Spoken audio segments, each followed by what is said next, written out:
3 دن میں آپ کا کام ہو جائے گا۔ یہ ٹائٹل ویڈیوز اس طرح کے مختلف آپ کی نظر سے بھی گزرتی ہوں گی، یوٹیوب پر مختلف سوشل میڈیا کے پلیٹ فارم پر آپ یہ دیکھتے ہیں، اس طرح کے دعوے ہوتے ہیں کہ آپ کا کام 24 گھنٹے میں، 1 دن میں یا 3 دن میں ہو جائے گا، آپ یہ وظیفہ کر لیں یا یہ کلمات پڑھ لیں یا یہ ایک اسم ہے اس کو آپ اتنی بار پڑھیں گے تو آپ کا کام 24 گھنٹے میں، بعض حضرات نے تو یہ لکھا ہوا ہے کہ 1 گھنٹے میں ہو جائے گا۔ آج میں اس ٹاپک پر بات کروں گا، آیا کہ یہ حقیقت ہے، سچ ہے یا جھوٹ ہے، اور اس میں سچائی کتنی ہے اور جھوٹ کتنا ہے، اس کی حقیقت کیا ہے۔ یہ آج کی اسپیچ میں، اس ویڈیو میں آپ کو یہ ساری چیزیں انشاءاللہ دیکھنے کو بھی ملیں گی اور آپ اس حقیقت سے آشنا ہوں گے۔ آئیے ہم اس حوالے سے اپنی بات کو سٹارٹ کرتے ہیں۔ یہاں پر میں ایک ضروری بات عرض کرتا چلوں، میں آج آپ کے ساتھ کچھ ایسے اعمال کا ذکر بھی کروں گا جن کے کرنے سے کاموں میں تیزی سے آسانی پیدا ہوتی ہے اور کام بالکل اللہ تعالیٰ کے فضل و کرم سے ہو جاتے ہیں، اس میں کوئی شک نہیں ہے۔ 3 دن میں کام کا ہونا یا 24 گھنٹے میں ہونا یہ اللہ تعالیٰ کے اختیار میں ہے۔ تبارک الذی بیدہ الملک وہو علی کل شیء قدیر، اللہ تعالیٰ ہر چیز پر قادر ہیں، وہ چاہیں تو ایک پل میں انسان کا کام کر دیں، تو اس میں یہ کوئی ناممکن بات نہیں ہے، ممکن ہے، مگر اس میں زیادہ تر جھوٹ ہے۔ زیادہ تر اس کی جو حقیقت ہے دیکھنے میں جو آتی ہے اس کا تعلق جو ہے وہ قرآن حدیث سے نہیں ہے۔ قرآن و حدیث کی روشنی سے کوئی ایسا عمل ثابت نہیں ہے جس کے کرنے سے ٹائم پر کام ہو جائے۔ باقی مسنون اعمال ہیں، علماء نے، مشائخ نے، اکابرین نے اس کی تعداد لکھی ہے، اس حوالے سے یہ باتیں ہمیں چند باتیں پڑھنے میں اور دیکھنے میں آتی ہیں۔ مثال کے طور پر اصحاب بدر کی تعداد ہے 313۔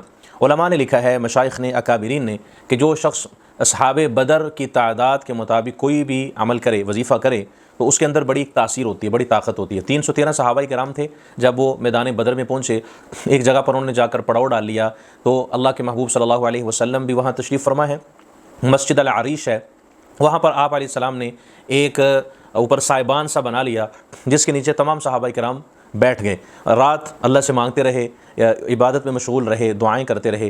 تو صبح کا وقت ہوا، اللہ تعالیٰ نے فرشتوں کی ایک جماعت کو نازل فرمایا، ساتھ ہی ایک پہاڑ ہے جبل الملائکہ جس کا نام ہے، میں خود اس کی زیارت کر کے آیا ہوں۔ اصحاب بدر جہاں پر تھے، وہ مسجد العریش، وہ جو سائبان کی جگہ تھی وہ جگہ بھی دیکھی، اور جبل الملائکہ پہاڑ ہے اس کی بھی زیارت ہوئی۔ تو وہاں پر ایک فرشتوں کی جماعت کا نزول ہوا جس میں حضرت جبریل امین اس کی قیادت کرتے ہوئے آئے۔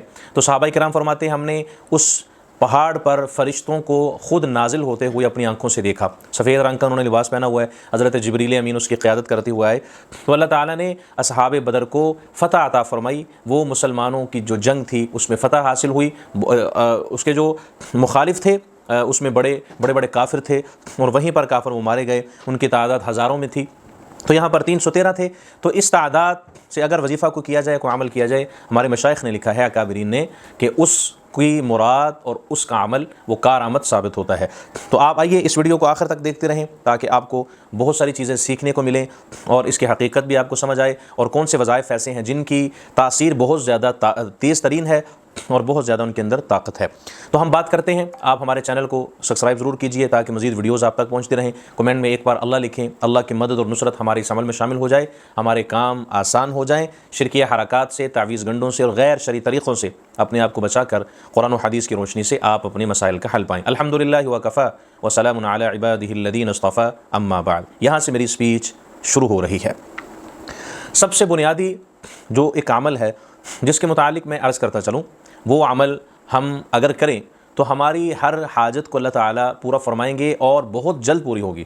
میں نے عرض کیا، سوشل میڈیا پر آپ جو پوسٹیں دیکھتے ہیں، ویڈیوز دیکھتے ہیں، اس میں یہ بتلایا جاتا ہے کہ آپ کا 3 دن میں کام ہوگا، 3 دن میں وظیفہ کریں گے، فلاں کام ہو جائے گا، فلاں دعا قبول ہو جائے گی۔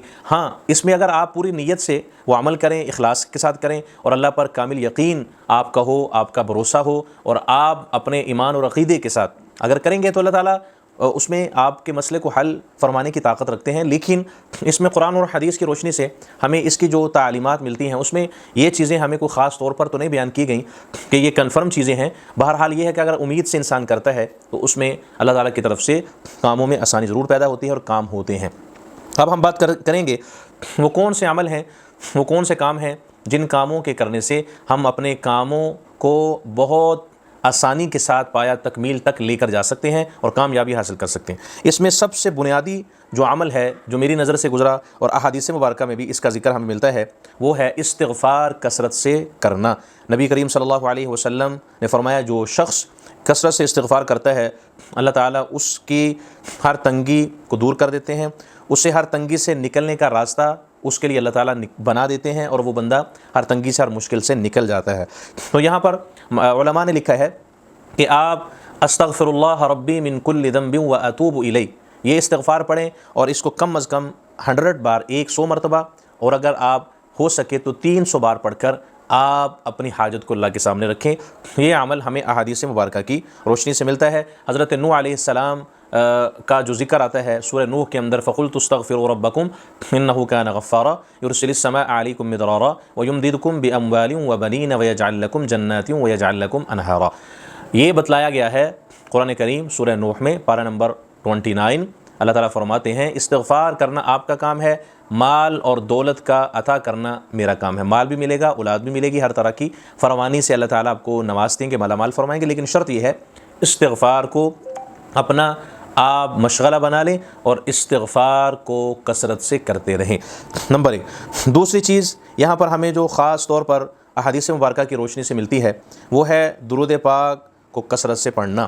درود پاک پڑھنے سے انسان کے غم دور ہوتے ہیں اور حاجات پوری ہوتی ہیں، تو یہ چیز بھی ہم فالو کریں، اس عمل کو بھی جاری رکھیں۔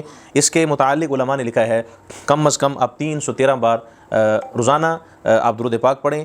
اللہم صلی علی محمد وعلی آل محمد، یہ درود پاک آپ پڑھیں، یا پھر مختصر درود صلی اللہ علیہ وسلم بھی آپ پڑھ سکتے ہیں۔ اس کے ساتھ ساتھ تیسرا عمل جو ہمیں قرآن اور حدیث کی روشنی سے ملتا ہے وہ ہے صلاۃ الحاجت کی نماز پڑھنا۔ صلاۃ الحاجت کے جو نوافل ہیں مختلف آپ کو احادیث کی کتابوں سے مل جائیں گے، اس کا مکمل طریقہ کیسے پڑھے جاتے ہیں۔ تو صحابہ کرام کا یہ ایک طریقہ ہوتا تھا، ایک مشغلہ تھا۔ صحابہ کرام رضوان اللہ عنہم اجمعین کو جب بھی کوئی مشکل وقت آتا تو وہ 2 رکعت نفل پڑھ کر دعا کرتے، اللہ سے مانگتے، جیسے ہی 2 نفل پڑھتے سلام پھرتے اللہ تعالیٰ کی طرف سے ان کے مسائل حل ہو جاتے۔ تو یہاں پر علماء نے یہ بھی لکھا ہے کہ ہم صلاۃ الحاجت کو پڑھنے کا معمول بنا لیں۔ نمبر 4، چوتھے نمبر پر چیز ہے دعا میں اصرار کرنا، یعنی دعا کو اس انداز سے مانگنا، اس انداز سے کرنا کہ اس کے اندر خشوع اور خضوع ہو، اور آپ کا جو دھیان ہے، توجہ ہے، وہ اللہ تعالیٰ کی طرف ہونی چاہیے۔ اس لیے نبی کریم صلی اللہ علیہ وسلم نے فرمایا کہ اللہ اس بندے کی دعا کو قبول کرتا ہے جو جلدی نہ کرے اور مایوس نہ ہو۔ تو ہم اگر مکمل یقین کے ساتھ، کامل ایمان کے ساتھ، مضبوط عقیدے کے ساتھ مانگتے رہیں گے تو پھر ہمارے لیے راستے بنتے چلے جائیں گے۔ اور یہاں پر ایک اور میں ضروری چیز عرض کرتا چلوں، ہمارے مشائخ نے یہاں پر لکھا ہے کہ آپ اگر کوشش کر کے صدقہ بھی کریں، اس لیے کہ حدیث میں آتا ہے کہ صدقہ انسان کی مشکلات کو ٹال دیتا ہے، آسانی پیدا کرتا ہے اور حاجات کو پورا کرتا ہے۔ تو آئیے ان اعمال کو کریں تاکہ آپ کی مشکلات آسان ہوں اور آپ کی ہر حاجت پوری ہو۔ اللہ سبحانہ و تعالی ہم سب کے لیے آسانیاں پیدا فرمائے، مشکلات کو دور فرمائے اور ہمارے ہر کام میں اللہ تعالی آسانی کے اسباب پیدا فرمائے۔